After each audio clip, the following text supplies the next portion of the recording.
आणि उंदलकाल बनवून तयार आहे। आणि क्रंच बघू शकता तुम्ही, मस्त असे खुसखुशीत आणि कुरकुरीत होतात हे उंदलकाल।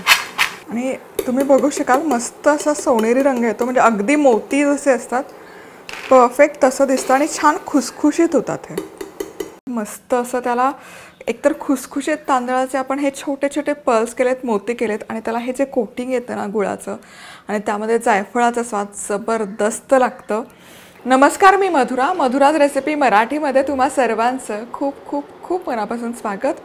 आज आपण कोकणी पदार्थ उंदलकाल कसा बनवायचा ते बघतोय। सर्वसाधारणपणे गणेश चतुर्दशीच्या दिवशी हा बनवला जातो। उकडीचे मोदक असतात तेच सगळं साहित्य लागतं, पण हा दिसतो खूप सुंदर। छान असे उकडीचे छोटे छोटे मोती तेलामध्ये फ्राय करून त्याला मस्त असं सोनेरी गुळाचं कोटिंग दिलं जातं। जबरदस्त लागतो, खुसखुशीत आणि मस्त एकदम। सो सगळ्यात आधी आपण काय करतो, एक कप पाणी घालायचं आहे पॅनमध्ये। सो समप्रमाणात आपण इथे घेतोय 1 कप पाणी तर 1 कप तांदळाचं पीठ। आता यामध्ये आपण घालूयात 1 हात चमचाभर गूळ आणि त्याचबरोबर साजूक तूप। आता गॅस सुरू करायचा आणि छानपैकी याला एक उकळी काढून घेऊयात। आता पाण्याला व्यवस्थित उकळी आली की यामध्ये तांदळाचं पीठ घालूयात 1 कप। गॅस मंद आचेवर करून घ्यायचं आणि हे पटकन मिक्स करून घ्यायचं। गॅस मंद आचेवर ठेवायचं, नाहीतर हे पीठ आहे ना बेसला चिकटून जातं। आता यावर झाकण ठेवूयात आणि गॅस बंद करून 5 मिनिट हे असंच झाकून ठेवू। एक साधारण 10 मिनिटे झाली आहे, उकड मी झाकून ठेवली होती। आता हे काढून घेऊयात आपण।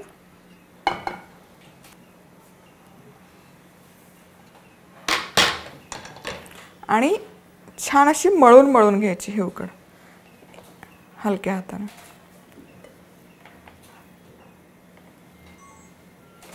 सो इथे हे पीठ छान मळून झालं की यातून छोटे छोटे बॉल्स करून घ्यायचे, अगदी छोटे, म्हणजे मोती कसे असतात तसे, कारण हे आपण नंतर शॅलो फ्राय करणार आहेत, परत ते फुलतात शॅलो फ्राय केला।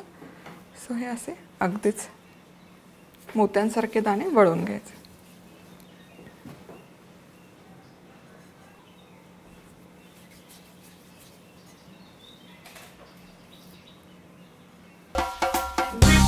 अशाच मस्त चमचमीत आणि झणझणीत रेसिपीजसाठी मधुराज रेसिपी मराठीला सबस्क्राइब करा आणि त्याचबरोबर बेल आयकॉनवरही क्लिक करा।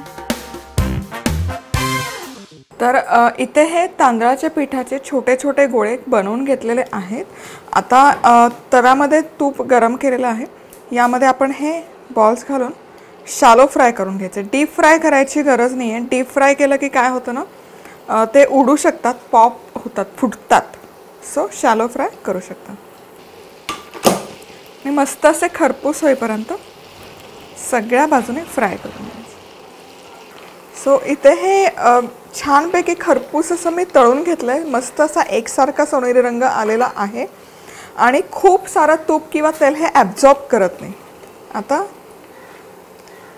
हे काढूयात आपण आणि बाजूला डिशमध्ये ठेवूया।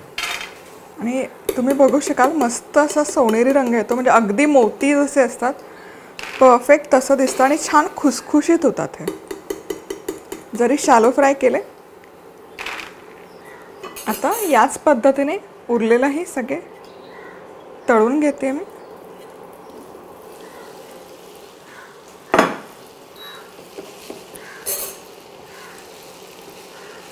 आणि क्रंच बघू शकता तुम्ही, मस्त असे खुसखुशीत आणि कुरकुरीत होतात हे उंदलकाल। आणि यामध्ये आता आपण गुळाचं सिरपमध्ये कोट करणार आहोत। सो इथे सगळे छोटे छोटे बॉल्स मस्त तळून झालेले आहेत उंदलकालसाठी। आता त्याच तुपात जे तूप उरलं आहे त्यामध्ये आपण थोडासा सुकामेवा घालूयात आणि हलकासा फ्राय करून घेऊयात। आता यामध्ये ओल्या नारळाचं चव एक अर्धा कप आणि हाही परतून घेऊयात हलकासा। परतल्यामुळे काय होतं ना, त्यातलं एकतर मॉइश्चर हलकंसं कमी होतं आणि त्याचबरोबर थोडंसं जे रॉ टेस्ट असते ओल्या नारळामध्ये ती कमी होतं।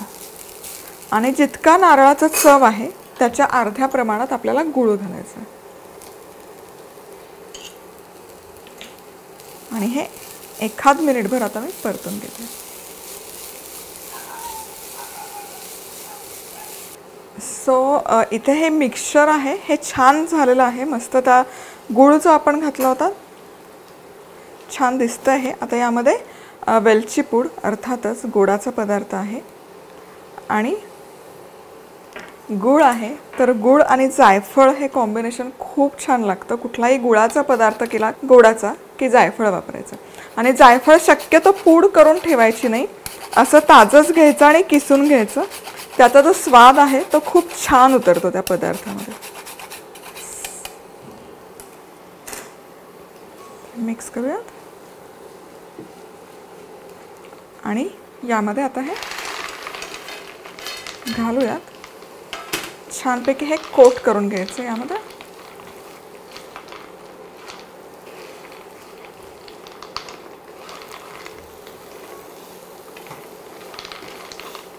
मस्त.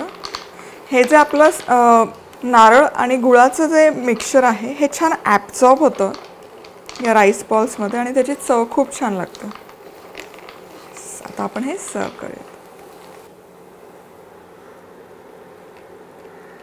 तुम्ही बघू शकाल अगदीच मोती, जसे आपण मोत्यांची माळ असते तसं हे सुंदर दिसतं. रंगही तो छान येतो आणि त्याला हे जे कोटिंग आहे ते कोटिंग खूप छान त्याची चव उतरते.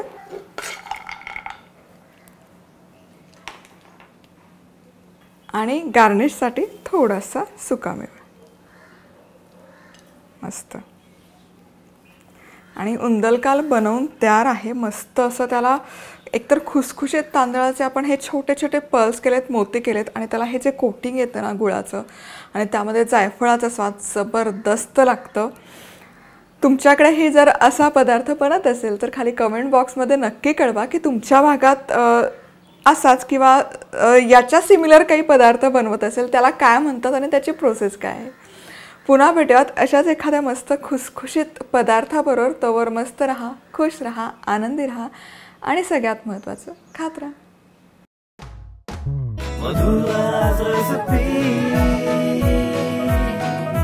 मधुराज रेसिपी, महाराष्ट्राची अस्सल चव.